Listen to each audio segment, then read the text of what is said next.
राधे राधे दोस्तों, आप सभी का स्वागत है मेरे चैनल पे। मैं अनुपमा। तो मैं दिखा रही हूँ आपको आज कादम्बिनी पत्रिका। ये कहानी विशेषांक है। तो हर महीने अलग अलग विशेषांक इसका निकलता है। आज भी लोग इसको पढ़ रहे होंगे, पर पढ़ने वालों की संख्या थोड़ी कम हो गई होगी क्योंकि फ़ोन आ चुका है।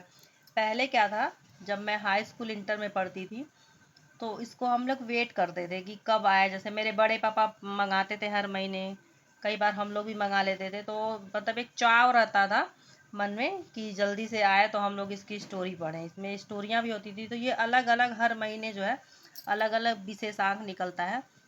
तो आपके सामने जो दिख रहा है ये है सितंबर 2001 की कादम्बिनी। तो ये कहानी विशेषांक है। अब जैसे ये देखिए, ये है सितंबर 2002 की। तो ये जो है विजय पर्व विशेषांक है। तो हमेशा ये ना विशेषांक करके कुछ ना कुछ निकलता है कि हर महीने एक ही चीज़ इसमें नहीं निकलती। काफ़ी अच्छी पत्रिका है। तो आज भी अगर ये किसी को पसंद आए तो उसे ज़रूर पढ़ना चाहिए। और ये है 2003 अप्रैल की कादम्बिनी। ये है पर्यटन विशेषांक। तो इसमें पर्यटन से संबंधित काफ़ी चीज़ें रहती हैं। और ये पता नहीं चल पा रहा है क्योंकि इसको मेरी बेटी ने इसका पेज, जो कवर पेज है, ये फाड़ दिया है। तो इसमें पता नहीं चल रहा है ये कौन से सन का है। तो ये चारों बुक जो है, मैं अभी कुछ महीनों पहले अपने गांव गई थी तो वहाँ पे पुराने किताबें जो उसको देख रही थी। तो उसमें था 4 बची हुई थी, तो मैं लेके आई थी कि मैं इसमें से पढ़ूंगी। कुछ कुछ मैंने इसे पढ़ा भी है। मैंने सोचा क्यों ना मैं आज आप लोग को भी दिखाऊं। शायद जिनके पास थोड़ा बहुत टाइम हो, जो बोर होते हो, तो शायद ये पुस्तक जो है, ये पत्रिका आप पढ़ोगे तो आपको ज़रूर अच्छा लगेगा।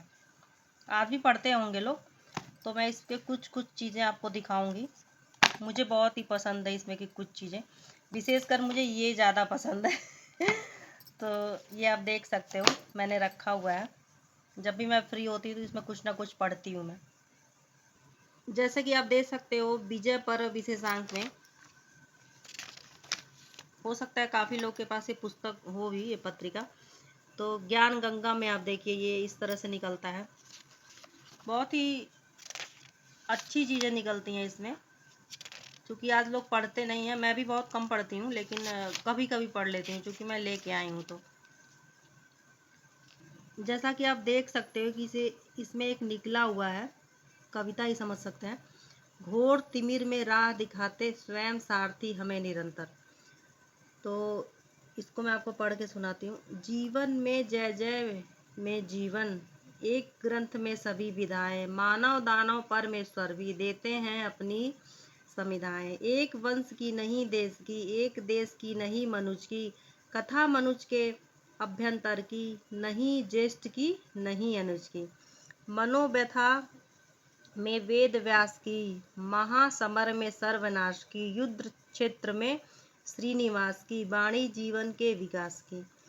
कहने को पांडव विजयी थे किंतु शेष था केवल कंदन, जयश्री केवल न्याय धर्म की, विजयी गीता का संबोधन। द्वापर में यदि कृष्ण न होते, कृष्ण बिना जय सूना होता, गीता रहित महाभारत का पंचम वेद अलूना होता। भारत और महाभारत में स्वयं कृष्ण की अभयंकर, घोर तिमिर में राह दिखाते स्वयं सारथी हमें निरंतर।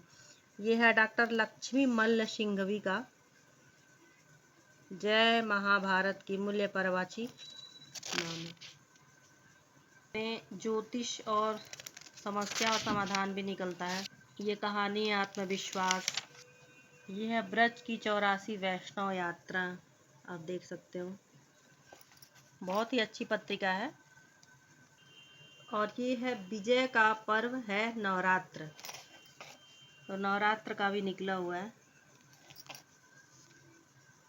इसको देख के ना अपने गांव की वो पुरानी यादें जो है ना, वो ताज़ा हो जाती हैं बिल्कुल। महासंगम, कुल्लू का दशहरा। ये कुछ है पंक्तियाँ। स्वप्न सार्थक कैसे हो मेरे आंगन में, कभी धूप मेरे आंगन में भी निकला करती थी, कभी चांदनी भी मेरे आंगन में उतरा करती थी। गूंजा था मेरा आंगन भी खुशबुओं के सागर में, खेला करते थे हम आंगन में खड़े नीम के पेड़ों से, मेरे आंगन में छूकर मेरे तन को निकल जाया करती थी हवाएं, आकर मेरे आंगन में खूब बरसा करती थी घटाएं। एक चमक सी रहती थी आंखों में, सुकून झलकता था बातों में। कभी चिड़िया की चहचहाहट कभी मेरे आंगन में गुजा करती थी, आकर के बहारें मेरे आंगन को महकाया करती थी। मिलना नहीं है अब मुझको ऐसा कहीं जहाँ, ढूंढता फिरता हूँ अपने ख्वाबों को जाने कहाँ कहाँ। कभी धूप मेरे आंगन में निकला करती थी, कभी चांदनी मेरे आंगन में भी उतरा करती थी। मनोज दीक्षित जी का है ये, काफ़ी लोगों का है। ये बहुत ही अच्छा लगता है पढ़ने में। ये कहानी है मीठी खीर।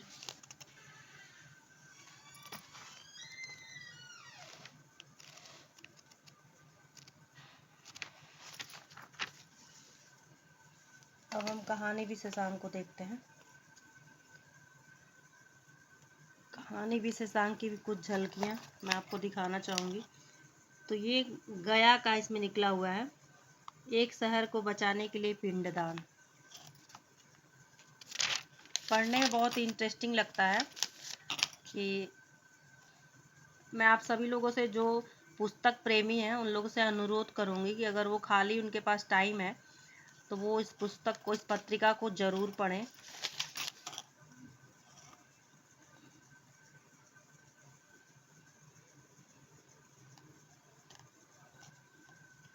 अजमत गणेश की गुजराती कहानी कोहरा, ये भी अच्छा है, मैं इसको पढ़ चुकी हूँ। माँ के ऊपर एक बहुत अच्छी कहानी है। इसमें कई लोगों की छोटी छोटी रचनाएं भी निकलती हैं जो कि काफ़ी अच्छी होती हैं। व्यंग रंग,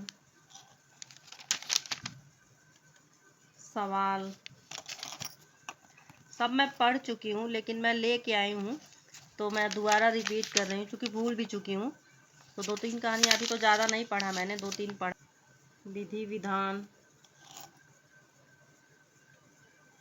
4 मुक्तक में संकट, जिंदगी चौराहा हो गई है, वह भी ऐसा चौराहा जिस पर रोशनी नहीं है। अभाव, पहले पुल नहीं था, पुल तैयार हुआ तो नदियाँ ने अपना बहाव बदल दिया।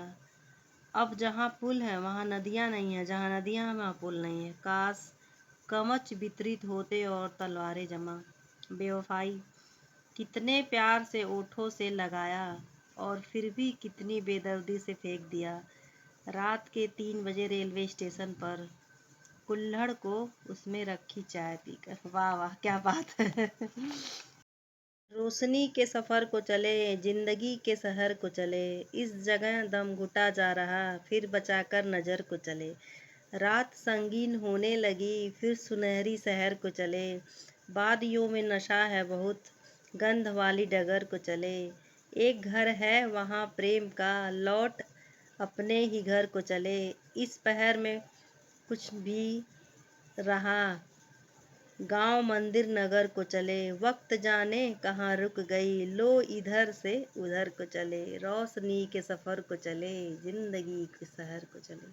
वाह वाह, क्या बात है, क्या बात है। क्या केवल कल्पना है भूतों की कहानियाँ? जहाँ मोम की भांति पिघल गए पत्थर, जहाँ पत्थर मोम की भांति पिघल गए। चित्रकूट स्थित गुप्त गोदावरी, चित्रकूट के घाट।